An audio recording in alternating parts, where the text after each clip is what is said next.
sentence for Malvinas with that pick. The thing is, he's for the side of Malvinas. I'm trying to think if there's anything they could pick here to possibly lock that down. They do still need a gold lane. No, yeah, they still need a gold laner. Maybe gold lane Saber. I was going to say, we could see something surprising here, especially because you have the Granger into the jungle already. It's going to be the Lunox. So you were asking about it earlier in the previous series. Now we're going to see it. I mean, you have the Brilliance to get away. You know, if you do get those ganks, you're a bit maybe less vulnerable than other gold laners, but you still don't have the lockdown for the Fanny. I was thinking maybe a Moskov. You guys were saying Saber, something to bring that down, so I'm a little iffy about it. Honestly, it really, at the highest level, you expect a Grok to be able to kind of lock off particular angles and kind of funnel Fanny into a death trap, right? That's what we should expect to see from this game, but I don't know, it's still hard. Fanny is a really creative hero, and it's a dynamic way of getting in and out of fights with the steel cables. You have so much more flexibility than so many of your opponents out there. Yeah, I think, again, you make good points. It really just comes down to how to utilize the Grok. You're going to have to shut down that Fanny. Now, even I believe the Kufra was open, so I would have liked to possibly even see a Kufra, but Lolita is still a great option. With that being said, it's time to roll into a game of our final best of 3 here today. Are you ready? Because it is Occupy Thrones up against Malvinas Gaming. All right, so taking a look at the emblems real quick there, he is running the high and dry on that Grok, so might be looking to even possibly get some early kills, or they're going to be focusing on the side lanes even, right? And finding pickoffs to garner them that lead with this lineup they have. Also, with Prince Fran being on this Granger jungle, when it has been picked, running this killing spree, it has run rampant before, but you're working against Leo here on this Fanny, so this is going to be still quite the job cut out for Prince Fran specifically, but like we highlighted earlier on, he's done it before. Oh, Dragon taking a bit of damage here. This is what I was worried about. Leo trying to come in. Maro going to poke him in, and Dragon's going to be forced to go back to base here. Oh, interesting. He decides to go back to base because it's the fastest way to actually get to his orange buff side, but it does mean that Prince Fran has an opportunity to actually catch up and now is out-leveling Leo by 1, and now with the Little Wanderer, they can start moving towards the bottom side. Most definitely. Fury looking for something. I like the aggression from both teams here. No one too scared to get in the other team's face. At first I was a little worried the way Maro was playing. I thought it was going to give Prince Fran a lot of trouble, but Malvinas Gaming answering back. Yeah, I mean, this is the typical kind of process, right? All this, the farming, the poking back and forth until the first turtle of the game. Maro, though. Oh, Maro taking a lot of damage. Prince Fran looking for something there, but still unable to find it. I think he would have. He had his ult, right? He could have 100% secured the kill on that one, but here comes Leo! Oh, here comes Leo! I mean, what else can you say about that? You can see it coming, the steel cables, and then the doom is near. I mean, that's why when you have a Fanny across from you, you really don't want to be like you don't want to be at a 4th of health, right? Especially this early on. You know the burst is going to be there already. So this is already an advantage. Dragon going to get poked again.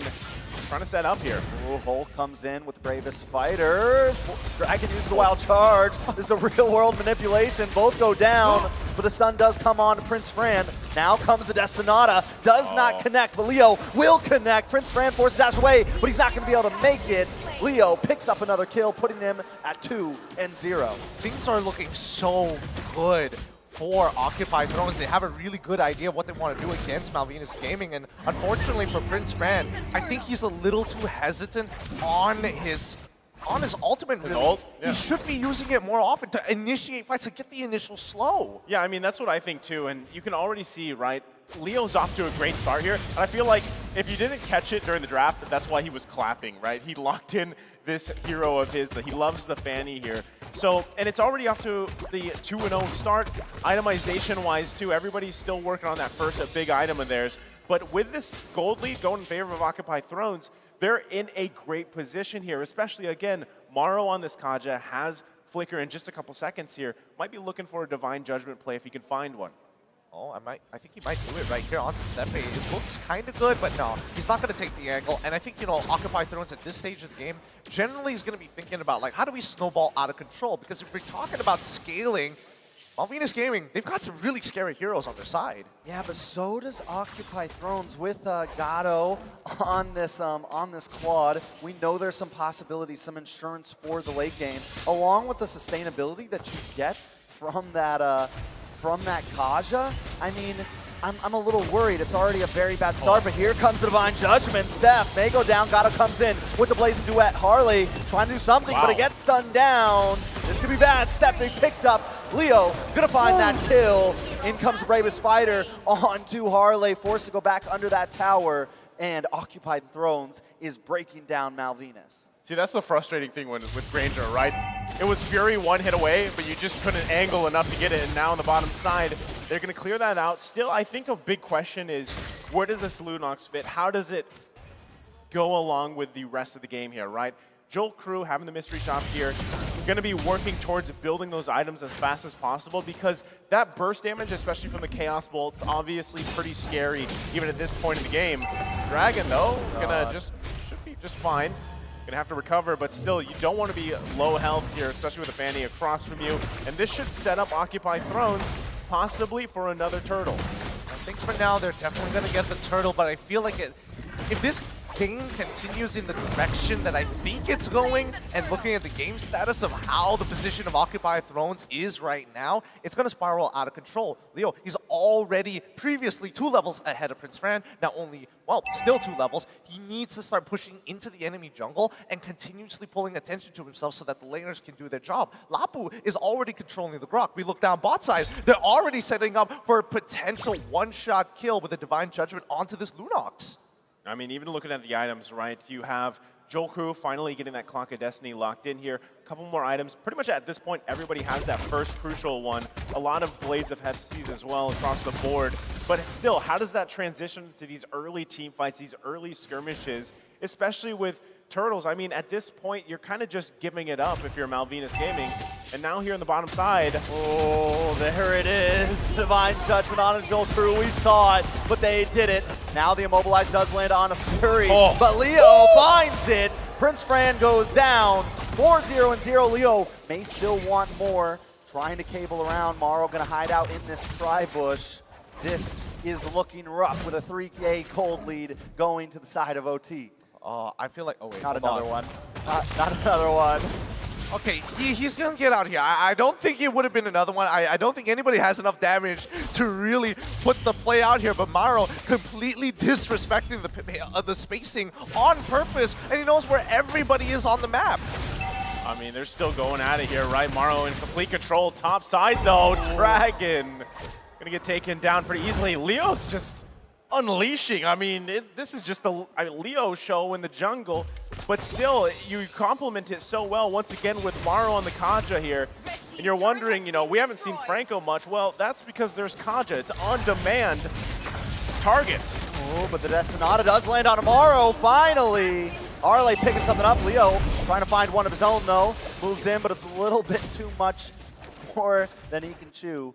But now with the turtle up, Steffi gonna maybe try to zone this away. Fury getting a couple pokes in. Hulk is here as well, but I think we're at now a bit of a standstill. Yeah, I don't think this is good for OT at all. Right now, Fanny doesn't have her purple buff. She needs to go back, pick it up, and then come back in. Malvinas Gaming are unaware of this, or I didn't notice that Leo only had the orange buff at that point of time. They technically could set up, and yes, they are hovering ready in flank positions to get rid of somebody. Ooh, and look at them. They're gonna come on to Hulk. That's the target. Mission completed. Hulk goes down. This could give Malvinas a little bit of a chance, but wait, Prince Han is the first one to fall. Leo now looking for the next one. The Numenon Blast lands down, and the damage is in. Brilliant's forced to come out just to get away, but Dragon still falls. Morrow taking a bit of damage, but Leo's on the hunt. He wants one, he wants two, but he just can't find it. Back to the reset for the turtle. Man, I mean, so this is frustrating if you're Prince Fran because, what, in 1 to 2 seconds, you're just deleted? I mean, it's so hard to even play around that because you literally have one dash on this Granger here, and especially with the Malefic Roar being picked up by Leo, this is 7-0, right? He's just massive in this game so far. They might even have just free control on this Lord. At this point, Malvinas Gaming, yes, you saw the burst from Joel Crew. It's obviously there, has that Genius Wand, pairs up really well with Harley here. But still, I think Harley, he needs to lock in that Ice Queen. Yeah, wait a second. Real manipulation comes on. Destinata lands. Fury 77 will go down along with Morrow. This could give Malvinas a chance over this Lord. This is a huge swing, honestly, but wait. Leo, don't do it! Leo wants to come in, trying to find the moment. Gato comes in with the Blaze duet. Harley and Steffi are melted down, but Hulk is here with the bravest fighter, trying to lock on, but they're on the chase, and Hulk goes down. 2-for-0 trade currently. Gato forced to back off, but Malvinas Gaming know their health bars are low, and Leo's still in the field, so we're going to wait to get this Lord. That took discipline. I mean, you saw the Chaos Bolt was committed from Joel Crew. They whittled down the Lord, to less than half health, and they still pulled off Prince Fran, deciding to go on the members of Occupy Throne. Speaking of Prince Fran, almost gets caught down. Gato finds it. Numenon Blast does come down, lands on to Fury, but now they are out of the real-world manipulation. Oh, wait a second, big flicker! Dragon finds his connection, and Fury 77 goes down. Ladies and gentlemen, we got a bloodbath. Oh my goodness, Dragon, the difference maker right now. And I get where you're coming at. It does take a lot of discipline to pull back. I think Occupy Throne's made a smart decision of throwing bodies to actually try and chunk Malvinas Gaming as much as they can to get them off of that Lord. Their lead, their 3K lead, now only cutting down to a 2K lead. Oh, potential dive down bot side though. Oh, tries to get it off, but gets stunned. Wait a second, Morrow is here to help out, but wait, that's a little bit too much. Forced to back off, but he does save Hulk. I mean, these are great moments for Malvinas Gaming. Don't get me wrong, right? Even itemization-wise, they're finally getting some of the items they need there. Like I mentioned, Harley's got the Ice Queen wand now. Dragon picking up a BOD here. But still, all that happened, they don't have any turrets down, guys. They need to get space on the map here, and that's why you see them struggling so much to actually get this Lord. It was about a 4K gold lead for Occupy Thrones at one point, but they're still going for picks here. They're still trying to get kills because they know we don't have this objective control that we need, despite us winning some of these skirmishes. And even Occupy Thrones doing a great job at just keeping them there. Oh, this is bad. Dragon will get picked off, and that is huge. Steffi just wastes the Numenon Blast. That is a lot of material. A man and ult down. Malvinas Gaming going to be forced to back off here. Oh, I mean, Steffi had the right idea. He wanted to flicker in, but they're about to lose the mid tier too. Leo getting away with too much. Way too much. And Malvinas Gaming, honestly, you can't stop him at this point. The snowball is huge for Leo. He just needs to convert it into a lead. Oh my goodness. Oh, Destinata does come in, lands on tomorrow, but still not enough damage. Lord, wait a second, conceal play. Does Steffi have something up his sleeve? Joel with the flicker in. Yes, lots of damage. Fury 77 goes down. Joel Crew wants to find Morrow. He finds him, 2 down. Lord down to about 20%. Hulk in the back line, focusing on to the rest, but he will fall next. Leo, though, does find Prince Fran, make that a double for Gato. It's 3-2, but the Lord goes to OT. The battle continues. Leo goes down, and now it's Gato all alone. I don't know if that's a fair trade for OT. You even see Leo, right, on the camera. He goes in, gets the retribution off, throws his hands up. Was it worth it? That's still the question here. Now, finally, Malvinas Gaming, out of that whole trade, they're finally going to get a couple turrets in the tier 1, get a little bit of space to work with here. Itemization-wise, too, it's now, at least they're catching up, right? Occupy Throne still holding on, but Gato's going to get even scarier. He's already got those 3 core items for this Claude here, also running the Vengeance. So Malvinas Gaming, as the game goes on, they're really going to have to be careful on how they pick these fights because, again, you're relying on Dragon to find that Holy Mary wild charge setup if he can, but still the interaction, you're also relying on Joel Crew with Harley. They got to work on this Lord, get it cleared up, get a reset going here, and try to find picks here. I'm actually on the opposite opinion. I think Malvinas Gaming would say, all right, take what you want. As long as we're not too far apart and we hit critical mass, we've got a really good opportunity to turn this around because that's the power of Lunox, who just scales to almost infinity here and makes it really difficult for Gato, who has to take vengeance just to keep himself alive against... Whoa. No way. Just when we thought Leo fell off, the damage is still there at 13 minutes. Okay, bit of a breather there. Hulk should be able to get out, but yeah, Joel Cruel now with 4 full items. Gato, he's got to be really careful. See, that's the thing that's kind of scary though with if you're Malvinas Gaming is whether it's Leo, whether it's Morrow, there's so much potential in them to find anybody from Malvinas Gaming and make it a numbers advantage, right? The pickoff potential is huge because if there was even follow-up from that, Leo got Prince Fran down to 1 HP pretty much. And even if you take Prince Fran out, hold on. Well, speaking of freaking someone off, Dragon will go down. Steffi wants to find it. Destinata does not connect to anyone, though. Neither does that Newman on Blast. Harley brings it out, but wait a second, the response. Oh, man, Newman on Blast. And Malvinas Gaming is wiped. Nothing but Harley left. That was a huge response for Fury. Can we get a replay on that? We need a replay. What fancy footwork, steel cables coming up, man. Harley is gone. We all know it was happening. And wait, Harley survives, and they already sacrificed one. But this game should be done for. I don't know. Harley doesn't have it. Well, no, they do have the ult. They're going to be able to stop it, maybe wipe this out. Hulk trying to find it. The base taking a lot of damage. Dragon comes out. The response is there. And now OT is on the run. This is going a little bit longer, ladies and gentlemen. Oh no! I mean, it started with Leo cabling into his death, and unfortunately, everything was clear there with Harley, and now the Lord is up here. Is Malvinas Gaming going to turn this game around? I don't know, this Lord should be able to go to them, and with the death counters being so long, they're going to be able to reclaim the map position. It was supposed to be over, but Malvinas Gaming is still in the throw.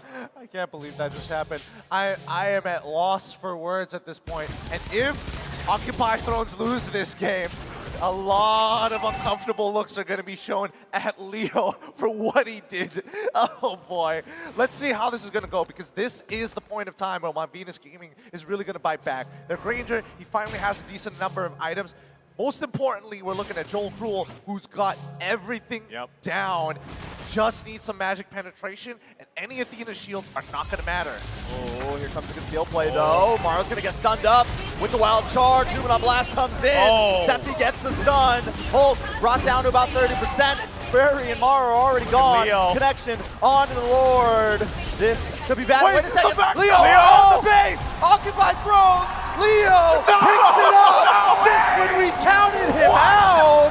Leo secures the win.